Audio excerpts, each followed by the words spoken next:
The hot stove may not be burning yet, but we got a cauldron going on today's episode of Locked On Guardians. You are Locked On Guardians, your daily podcast on the Cleveland Guardians, part of the Locked On Podcast Network, your team every day.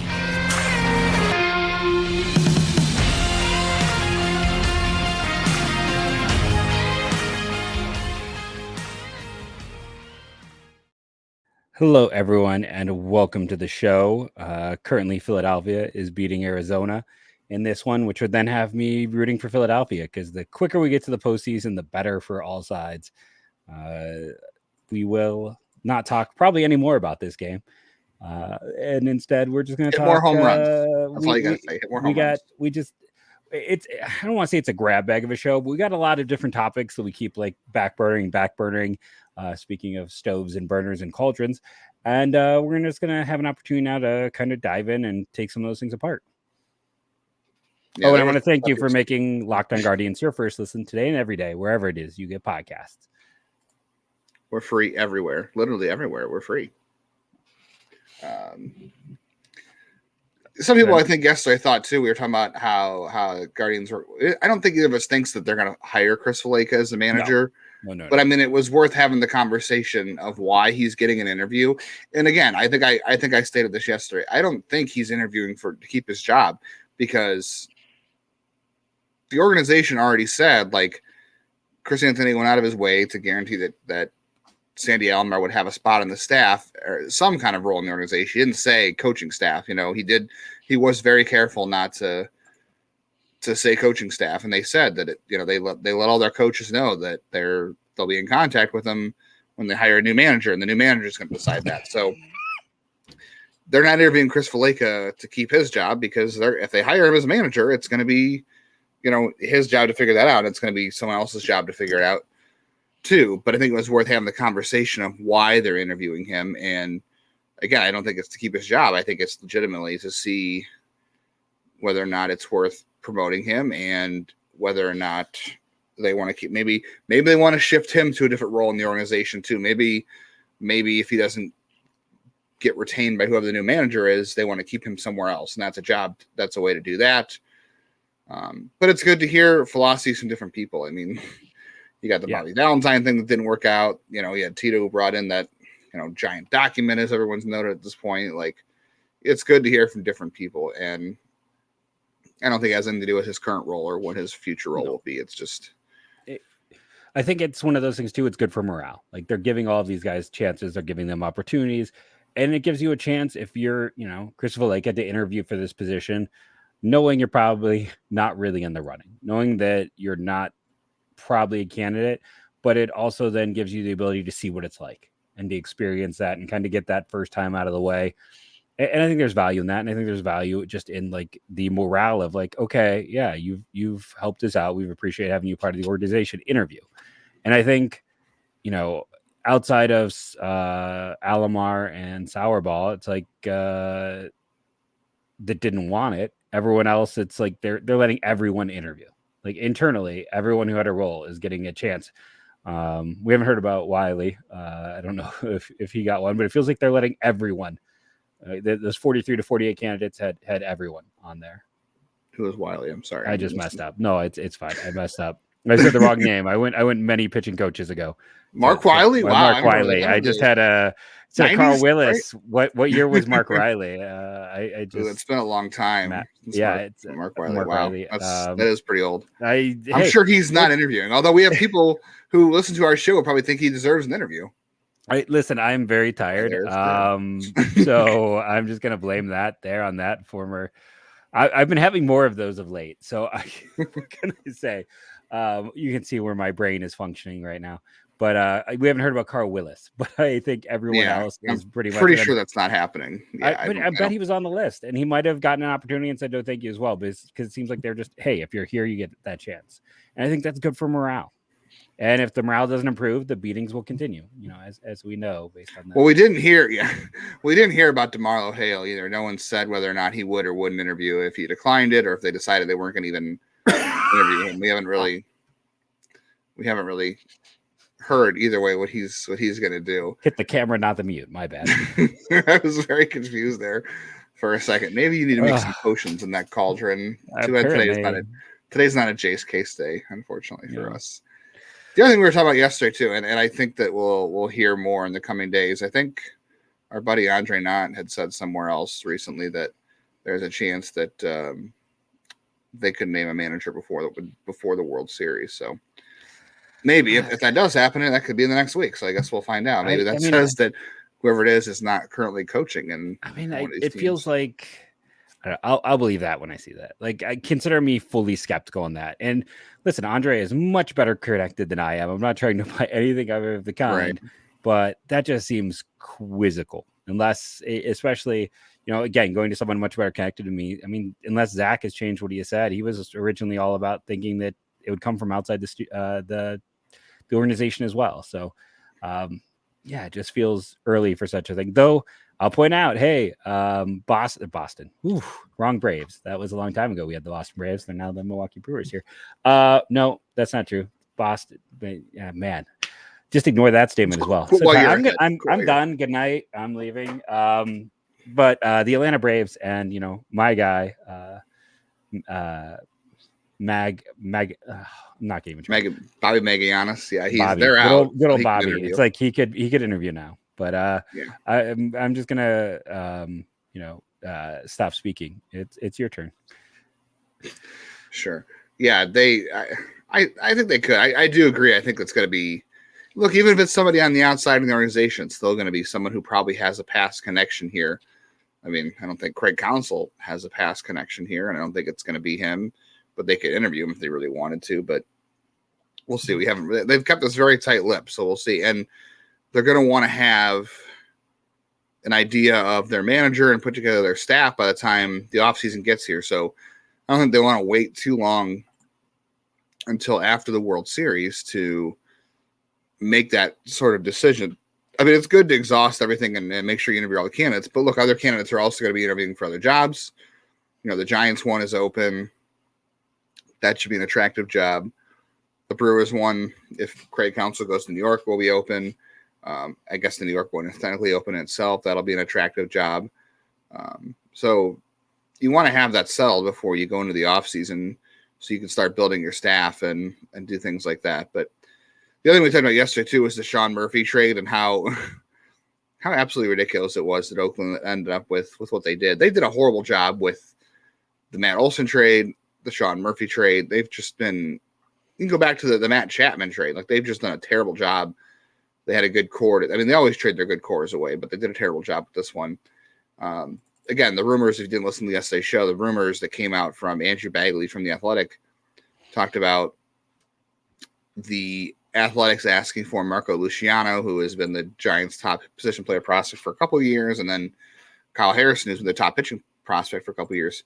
And I mentioned going back to when there was interest from Cleveland trying to get Todd Frazier. I think that was like 2015 from the Reds, and how the Reds asked for Cody Allen and Bradley Zimmer and Danny Salazar and all this crazy stuff that was out there. And then they ended up getting almost nothing for him either. Truthfully, I don't think the Reds got anything good for Todd Frazier either.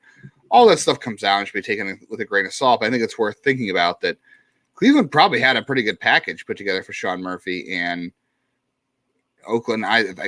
Again, you ask for different things in different organizations because you value prospects differently. So clearly Oakland decided that Esteury Ruiz had a skill set they wanted that Cleveland wasn't able to offer. And I think it was still a poor decision, but they probably asked for different things because every farm system's got different strengths. I mean, the Brewers have a good farm system, but they also had to get help from the Braves had to get help from the Brewers to make that trade happen. Yeah. That's the thing Cleveland should look at is, if they don't have prospects in their system that other teams are interested in, they have to find a way to get creative to add those pieces. But the other thing I wanted to point out too with Sean Muprhy is that Bo Naylor had a great season. There's still no reason, like you said yesterday, there's still no reason that they couldn't have acquired Muprhy for whatever it was. I mean, I think I agree, not trading Espino, Williams, or Bybee would have not have made a whole lot of sense for them. Anybody else being on the table. And then at the time, the Espino thing was everybody would have had issues with the health thing, right? Like he would have had to go through a physical and there would have been red flags. Everybody kind of knew, and nothing you could do to stop that. But that could have worked. You could have had, like you said, I don't know about moving Bo Naylor to the outfield, but I saw Bruce Bochy have handled it. I think Bo Naylor can handle anything. Truthfully, I think you could put him anywhere. I mean, he was a high school third baseman. I think he's athletic enough and gifted enough to play anywhere. But I saw, Bruce Bochy the other day talking about Jonah Heim, who had an all-star first half. I know he wasn't as good in the second half. And then Mitch Garver has been a great player for the Rangers this second half as well. And talking about who's going to catch on any given day. And the idea is that, these guys are going to be out here because they can hit. Doesn't really matter. Like, we got to use both of them. And our roster and our lineup is better with both of them. And it's the same thing with Bo Naylor, and it would have been with Sean Muprhy. You still could have made this work. You still could have had them both long term. I know Sean Muprhy had a very bad, I think it was the whole second half. Look at the numbers. He did not have a good second half. I know he had a bad September. It was the last 2 months. It was September, October, and that he had an above 100 weighted runs created plus every other month. But it was like putrid at the end. I'm sorry. You know what? I think Snicker said too in the postseason about playing both Travis d'Arnaud and Sean Muprhy, who d'Arnaud was an all-star too. So you can play two catchers if you utilize the roster properly. If they both hit, if you can maximize at bats for them. Now that would have been harder for Cleveland last year with Josh Bell and Josh Naylor and Murphy and Naylor and Bo Naylor not coming up early on, but you could have made it work and it would have been beneficial. And I'd still go back and make a trade for him, knowing what we know now. If you're not giving up Williams and Espino, I mean, I assume Espino's off the table because Oakland's probably got issues with his health and not trading Bybee. I'm sure there's a trade out there, but again, you can't compare who they got from a different organization because they value these guys differently. You don't know what they want, and it's even like to go back. Oakland's track record stinks. It just to go back to your original point. It's like the funny thing about that Todd Frazier deal, and we talked about 3-teamers. Is that was a 3-team deal, and right. Cincinnati the Dodgers, White Sox, and Reds. Yeah, and the Cincinnati got Jose Peraza, who was the big piece, and Scott Schebler, who did have one really good year for them. And Trace Thompson going that deal too. Who? Trace Thompson went to the Dodgers, but more importantly, Frankie Montas went to the Dodgers. And it's like just how those things work and the weirdness of these deals. And the best player in that deal, pretty much by far, no matter what you want to say about Montas, when he was at peak, he was a lot higher than Peraza or Schebler. Again, looking at this past year's deal, it looks like William Contreras is going to be the Wild Bill is going to be the big piece, and he didn't go to that team. So it's there's a fun point. We got to run to our first break here, and we'll be back. Listen, it's a fantastic break. Stick around. Hey, make a deal with our good friends over at Bird Dogs. These guys make you look good. I think Jeff's got the hat on, and if you're watching on YouTube, Jeff loves the hat. I have the hat somewhere. I haven't worn it yet. I'm sure I will at some point. I use the mug. I love the shorts. And the shorts are great. I mean, they are my favorite shorts. This is my favorite pair of shorts. I have 3 pairs of shorts. I wear all 3 of them the minute they are clean and it's shorts weather. Not really shorts weather right now, or I would be wearing a pair. I wear mine I have 3 pairs and I wear them every week. I mean, they've gone through the laundry every week since Bird Dogs sent them to us to try out. They're fantastic. About how I've worn them on my honeymoon. I've worn them to bowling. I've worn them to family functions over the summer. It is so good, and they've got pants too. They've got the same kind of comfortable pants too. So I would definitely say check them out. In the past, they've given out the tumbler. Now you can get a free water bottle with them. So you want to go to birddogs.com/lockedonmlb, enter the promo code LOCKEDONMLB at checkout for a free Bird Dogs water bottle with your order. birddogs.com/lockedonmlb for that free water bottle at checkout. You won't want to take your Bird Dogs off. We promise you. And you won't want to stop listening to whoever is calling games in the playoffs on the SiriusXM app, so you don't have to listen to John Smoltz go on about weird rants about how the postseason is different. Did you catch that tonight, by the way? It was during the Rangers-Astros game. No, I have it on mute when I'm watching. It was just the most bizarre comment. It was like something like, he did that because it's the postseason and it matters more, and people don't understand that it matters more in the postseason. People don't understand that strikeouts and home runs are good in the postseason, and things in the postseason are important. I have to go back and find the quote. It's one of the dumbest quotes I've ever seen. And here it is. He did that, and I have no idea what this is reference to, but it just tells you how unhinged it is. He did that because it's a postseason. It wouldn't be like that in the regular season. In the postseason, it's more important. You win in the postseason by scoring runs and pitching well. People don't understand that. Jeff, you don't understand that people win in the postseason by scoring runs and pitching well, do you? You never knew that, did you? I like this idea that guys just kind of take the foot off the pedal. Like, I don't know. Like, I'm sure there are some. Athletes are wired differently. I'm sure there are some. Don't get me wrong. I'm sure there are some, but it just feels to me like guys are going to always try hard. This whole idea that we heard through the season of like, they make it sound like they think that there are points where guys aren't going to put forth their full effort. No one likes, once you get to that level, most guys hate losing more than they like winning. And it's like, I just don't. Okay, Brad Pitt. Was that a thing they say in there? I feel like, I feel like that started with, I first heard that kind of more with Michael Jordan than anyone else. That's fair.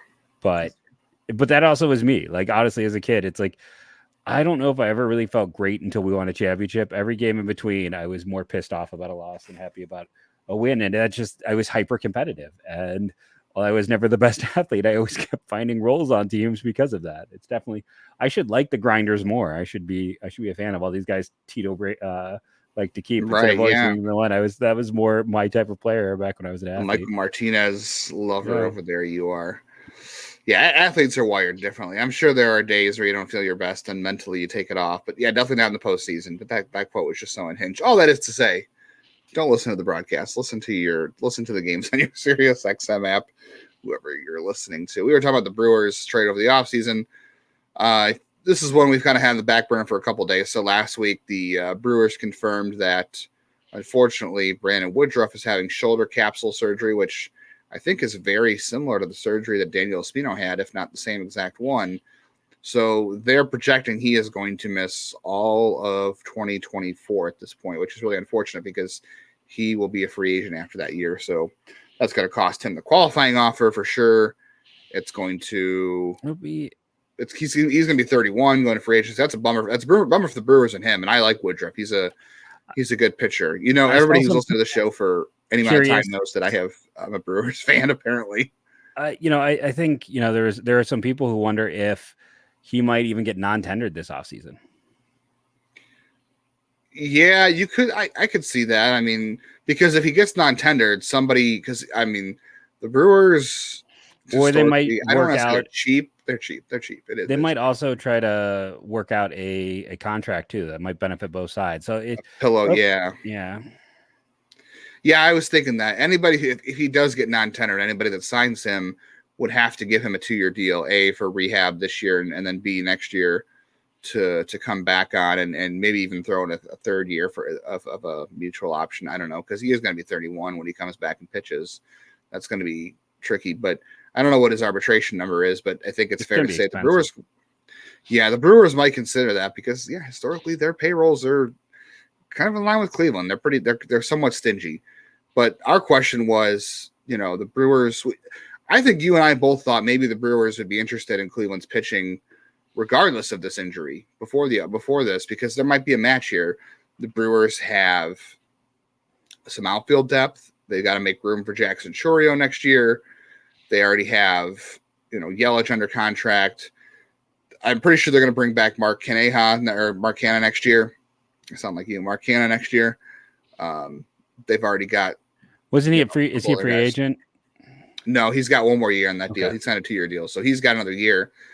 And they've got a couple other outfielders they really like too. So there could have been a match there before this, I thought. So now I wonder, the Brewers, do they need? I feel like with Woodruff's injury, they might be less likely to be interested in Shane Bieber because Shane Bieber's missed 2 out of the last 3 years. Yeah. And not only that, but Burns, Bieber, Peralta, and Woodruff would all be free agents. And Adames. And Adames. Yeah, and that's the other thing too. I mean, you could throw in a a Brian Rocchio or a Gabularius and see what you can get back in addition to a pitcher there. But I don't think Bieber is a fit there. Like, I want to say he is, but I feel like he's not, because he would be a free agent at the same time as all the other big arms, and they're not going to take. I don't think they're going to take a big chance on a guy trading a lot for a guy who's missed 2 of the last 3 seasons, who's going to be a free agent when they've already got pitching depth issues. Yeah, and I think one of the things to point out too is, like, okay, so next year, like, Eric Lauer was terrible this year, and he's in for a big raise, so he's probably going to get non-tendered. We had that debate. I think the other thing to point. So they got Adrian Hauser, they've got Corbin Burns, they have Willie Peralta, who's on a fantastic contract, and there's Wade Miley, who we debated he might opt out. 37. It's only he's got a mutual option that for $10 million, and there's an outside chance he could get more than that on the open market. So it'll be interesting to see how they approach it. That's where, again, Quantrill having that good month at the end of the year might have really helped this team. Yeah, that's the pitching fit you might want to look at, is the multiple years of control and him kind of rebounding, and again, multiple years of control, I think is a big word there in terms of his value. It's why, we're going to get in segment 3 and talk a little bit about Kyle Manzardo, yet again, the king of swing of late. And one of the reasons that, Cleveland was able to land him with, even though they traded a pitcher who's kind of got a limited upside, is because of that value. The value of having multiple years of control is huge. It is, especially, and it will be for the Brewers too. So we'll keep talking about that in just a minute. Before we get into that, though, and maybe, I don't think FanDuel's ever going to offer you any odds on trades in the offseason. Maybe they'll be asking you to pick a player's next team, like Shohei Ohtani. But for now, you can bet on October baseball. Today would have been a great bet. The great Sarah Langs over at MLB or ESPN talked about postseason players hitting home runs on their birthday. Today was Bryce Harper's birthday. He had a home run. Today would have been a great day for you to make your postseason debut on FanDuel, so don't miss out. I feel like that happens more often than not, so I would pay attention to that for betting. Yeah, just Jose's birthday. I always bet on that. That's true, yeah. Or pay attention to Sarah Lang. She might help you win some bets too. 100%. Join FanDuel today, and you'll get started with $200 in bonus bets guaranteed when you place your first $5 bet. So you can make those easy bets by following people who are really smart. And then you can also get free money on that. So just visit FanDuel.com/lockdown to create that new account. Get on the action from the first pitch to the final out. Bet everything from strikeouts to home runs. Bet on those things in the playoffs, because that's what wins. And if you don't want to wait the whole game, predict what's going to happen in the next step bat with Bryce Harper with quick bets. So head over to FanDuel.com/lockdown right now. Step up to the plate in the postseason with $200 in bonus bets guaranteed when you place your first $5 bet. Make every moment more with FanDuel, official sports betting partner of Major League Baseball.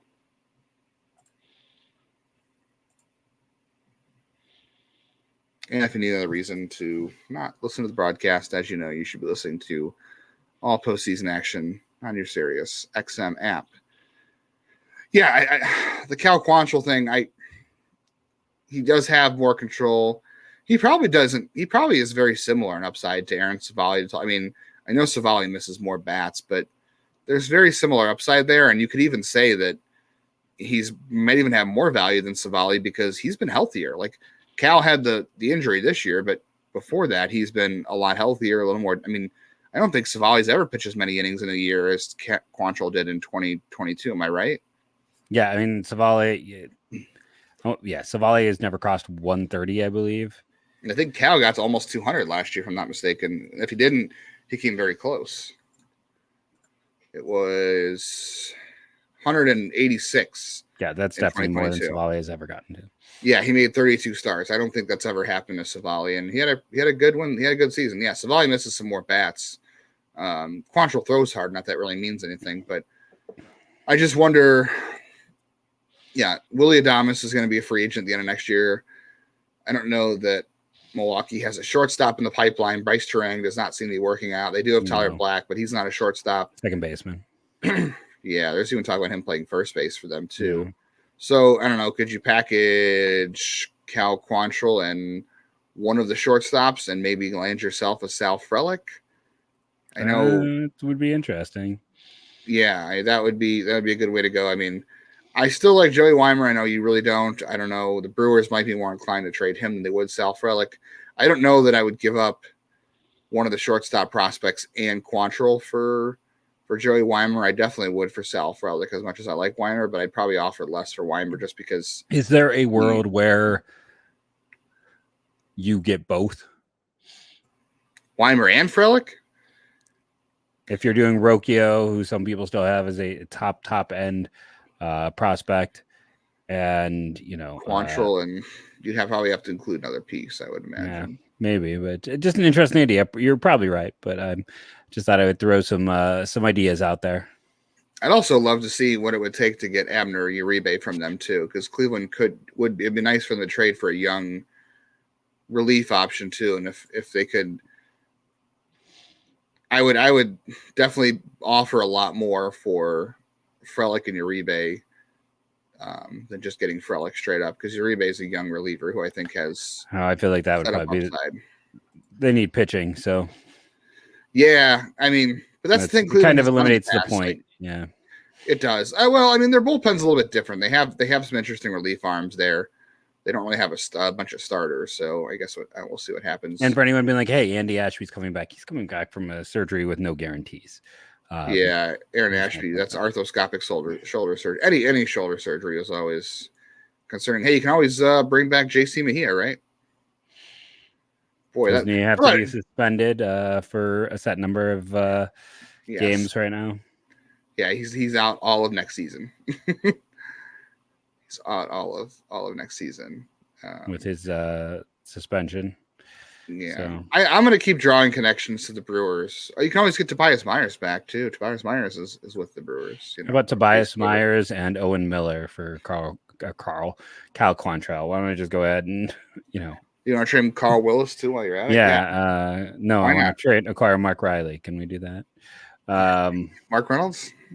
Mark Reynolds. There we go. One of the top 5 hitters in UVA history. You want to get Dick Pole back? You can get anyone back. We can just sit there and have fun with this all day. But let's talk Manzardo. Keith Law has not been a big fan of his, and Keith Law's scouting report was actually extremely positive on Manzardo and extremely not positive on Jase DeLauter. So should we talk about the positive?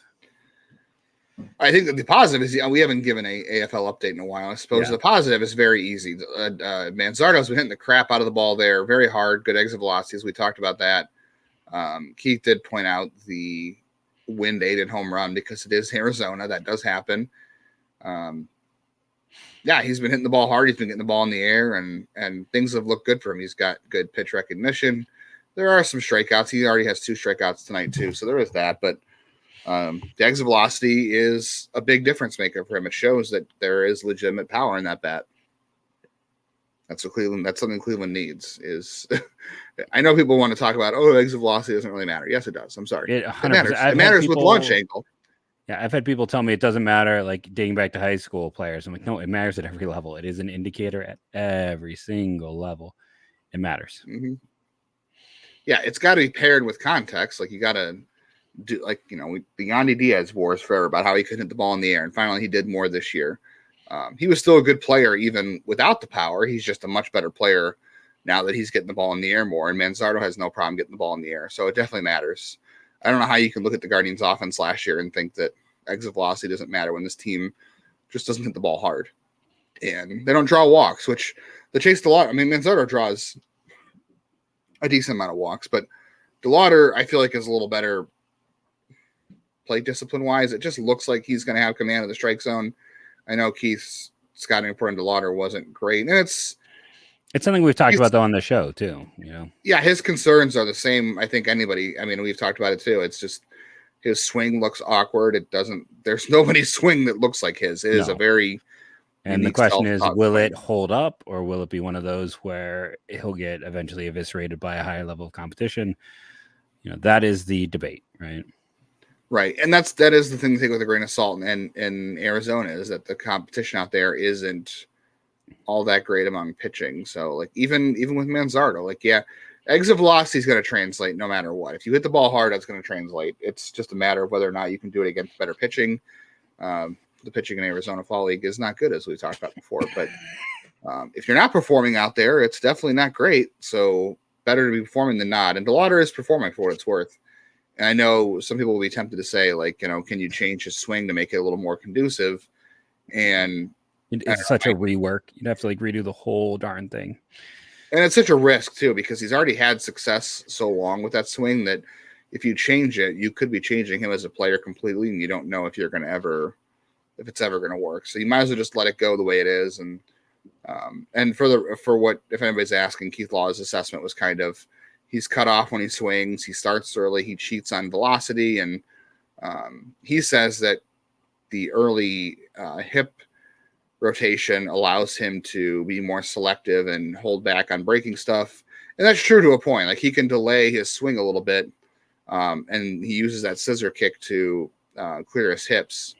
So he can delay himself a little bit on breaking stuff and still be able to drive it. I saw last year in Lake County, it caused him to miss hit the ball a lot. Like, there would be a lot of balls that you would want him to pull in the air for power, and they would be like opposite field singles just because of the way his swing works. Like, it just, the way it's delayed sometimes, it causes him to hit the ball the other way when you would have liked to have seen him maybe pull a ball in the inside corner to right field.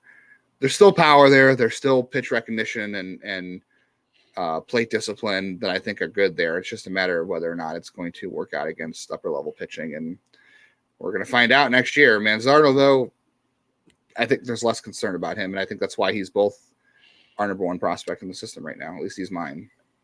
Yep, that'll definitely be one of the many debates we have this offseason. I'm not 100% set on who's my number one yet, but we'll get there. We'll discuss it. We'll have fun with it. We want to thank all of our everydayers. Like, I think it's like Line Dry David across the coast, across the ocean, as it were, and everyone else who's joining us every day. Make sure to rate and review, download. It helps. And thank you all for joining us today. Go Guardians, go.